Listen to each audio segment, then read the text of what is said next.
It's 3 p.m. Hello, everyone. My name is Arthur Joseph Ssembajja. I'm a Catholic priest. If you followed the schedule, I have the longest title tonight. So that's me, the longest guy. I am a PhD student at the University of Tübingen in Germany. I am a research visitor at the University of Notre Dame. I am a double DOMA, MBA, MGA. And my supervisors, and together with whom we are publishing this paper, are Frank German, chair of the marketing department here at the University of Notre Dame, Mendoza College of Business, and Dominic Papis, dean of the School of Economics in Germany. So let me start with interesting it about a story, and it's a personal story. So growing up, I know what entrepreneurship and business can do for people in countries like mine, Uganda. So my parents had a little wholesale and retail sales store, and we employed about 11 people. However, when I was about 4 years old, I saw this previously thriving store kind of take a turn for the worst, and it went out of business. We did fine, but those who were employed, their lives changed completely. As I continued to grow up and grappling with these questions, I kept asking one major question: what went wrong? What happened? And talking to my folks, they kept saying, we wish we knew. So that forms the background of this study. We wish we knew.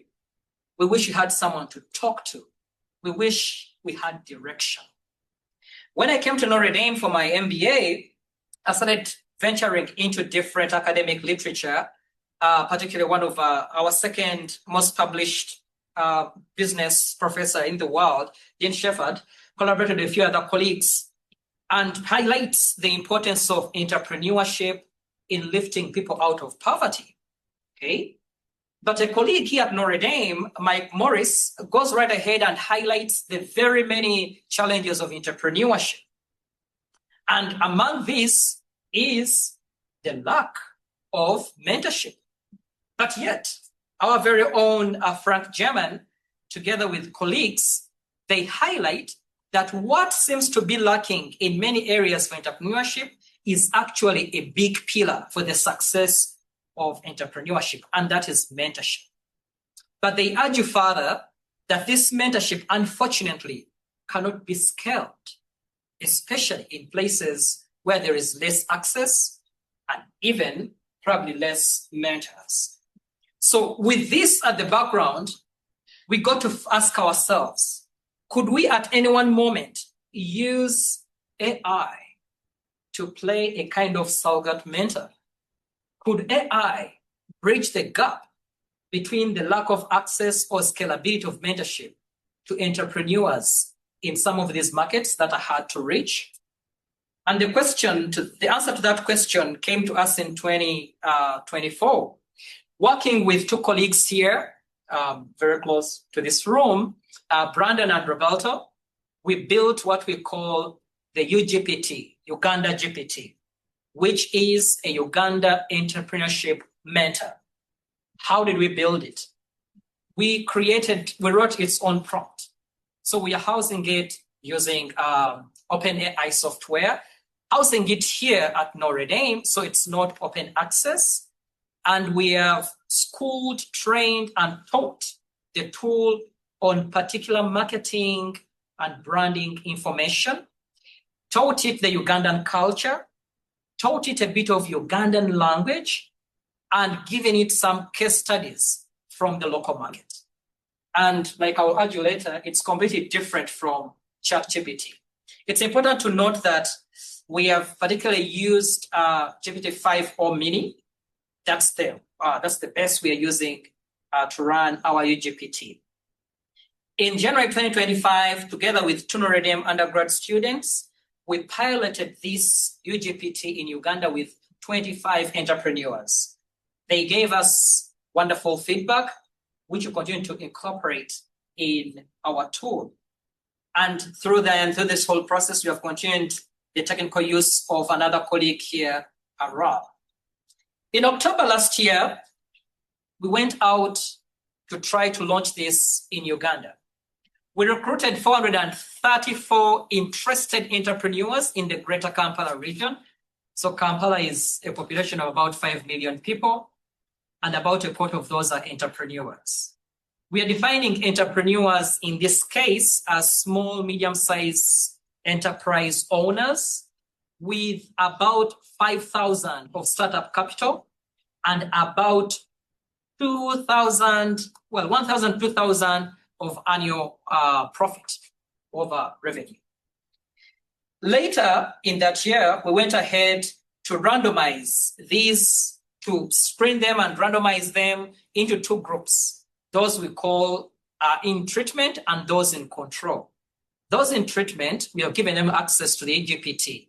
Those in control, they have no access, but rather it's used as a counterfactual to measure the effect. Our hypothesis is collecting the baseline data.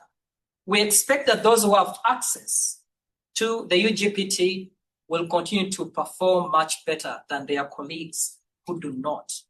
And we expect that as they continue using the UGPT, their performance continues to grow more and more. I traveled to Uganda in November last year and trained particularly those in treatment on the use of this UGPT. And we have continued following their usage from the moment we launched it till today. A few pictures from us training these people. We brought a number of them into one location, and we followed up in the 2 consequent weeks with going to their individual particular locations and training them there as well. So like I already said, in October, we had the baseline. This February, which is a few months ago, 1 month ago, we collected our first midline data. The same information we collected in the baseline, we are collecting again. We did that in February, we'll do that in June, we'll do that in October. And that will help us to actually make the case that this is improving the way their businesses run. What's some of the information that we are collecting and trying to analyze? We are collecting data about the entrepreneur themselves, about their business, about their employees, about their cost, sales, profits, access to other mentors, human mentors, personality, life satisfaction, and effort. I will say something later about this last one.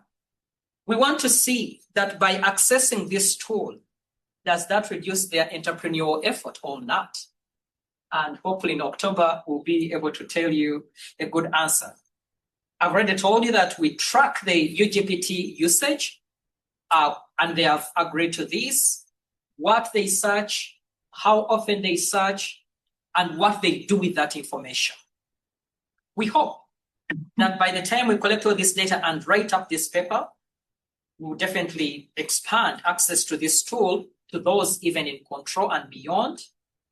This will be a very important message going out to policy implementers about entrepreneurial education and programs in emerging markets, because at the moment, we don't see a very big impact. And then certainly this will contribute to academic literature. What is some early trends we see by having the UGPT? It's important to note that when the entrepreneur signs onto this UGPT, it looks very much like ChatGPT and something that we've trained. But the usage of it differs a lot. We have seen most of our successful entrepreneurs use this tool for a number of things. To help them with their branding and how they can develop a branding narrative and implementation strategy with their logos and flyers. The very first one, their festive season, I know this one entrepreneur, I will not mention her name. She had this, she put it out late November. And from the time she put it out till the end of the year, her sales went up by the equivalent of $1,500 by putting this out, which she couldn't have probably if we hadn't given them access. And it's very much tailored to what the Ugandan market looks like. And a few other things that a few other logos that they use. They use it as well for social media strategy, financial tracking, and price strategy. One question that everybody seems to ask, how is this particularly different from ChatGPT? The GPT provides more context.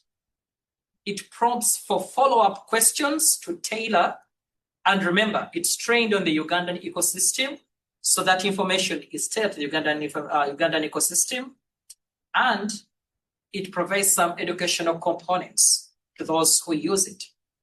While the equivalent model in ChatGPT, simply like one presenter said, gets excited, sometimes gives unfounded information. Thank you.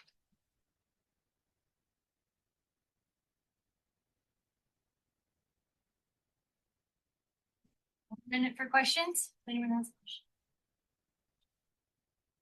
Yes, please. So you said you're waiting for like the results in August. Yes. Do you get like a better idea how it's affected these business owners? Do you have a hypothesis right now? Yes. Our hypothesis is those in treatment who have access to the tool will do much better than their counterparts in control. And we expect that they will do much better in the consequent months from launch, from the time we go to the baseline survey. Thank you.